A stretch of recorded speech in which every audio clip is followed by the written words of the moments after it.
नमस्कार विद्यार्थी मित्र, आज आपण इयत्ता 8वीचा विस्तार सूत्रे हा पाठ पाहणार आहोत। तत्पूर्वी गेल्या वर्षी आपण जी 3 विस्तार सूत्रे शिकलेलो आहोत ती एकदा लिहून घेऊयात। पहिलं सूत्र आपण शिकलो होतो a अधिक b चा वर्ग। तर याचा विस्तार आहे a चा वर्ग अधिक 2 गुणिले पहिले पद गुणिले दुसरे पद म्हणजे 2ab अधिक दुसऱ्या पदाचा वर्ग म्हणजे b चा वर्ग।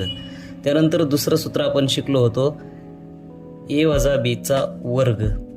याचा विस्तार आहे a चा वर्ग म्हणजे पहिल्या पदाचा वर्ग वजा, फक्त या ठिकाणी बदल आहे 2 गुणिले पहिले पद गुणिले दुसरे पद म्हणजेच 2ab अधिक दुसऱ्या पदाचा वर्ग म्हणजे b चा वर्ग।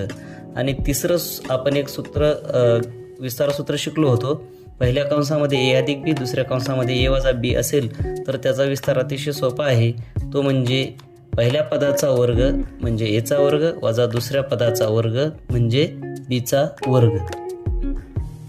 आता यावर्षी म्हणजे इयत्ता 8वीला आपण पहिलं विस्तार सूत्र शिकणार आहोत, ते म्हणजे कंसामध्ये x अधिक a दुसऱ्या कंसामध्ये x वजा b।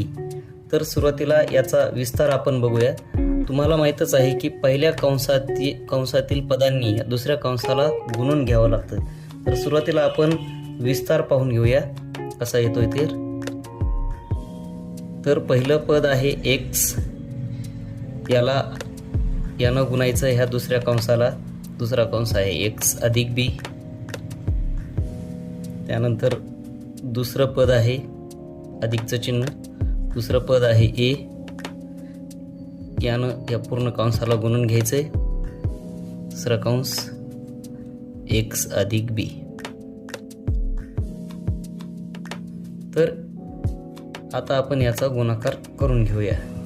x गुणिले x हे येईल x वर्ग अधिक x गुणिले b म्हणजेच येईल xb, परंतु वर्णानुक्रमानुसार b अगोदर येतं म्हणून आपण bx लिहिलं तरी चालतं, bx।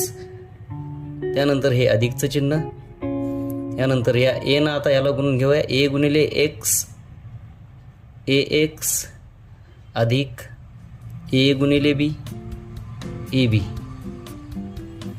आता या ठिकाणी आपल्याला हे लक्षात घ्यायचं आहे की इथून आता दोन्ही ठिकाणाहून x कॉमन निघू शकतं, दोन्ही ठिकाणी आहे ते, त्यामुळे याला आपण कॉमन मध्ये घेऊ, बाकीचं जशाला तसं लिहून घेऊ x वर्ग अधिक, आता x हे कॉमन घेतलेलं हे कंसाच्या बाहेर लिहायचं। आता उरलेलं आहे या ठिकाणी b अधिक a, b अधिक a हे उरलेलं आहे, तर यालाच आपण a अधिक b असं लिहू शकतो। वर्णानुक्रमानुसार या अगोदर येतं, a अधिक b लिहून घेऊ अधिक a गुणिले b ab।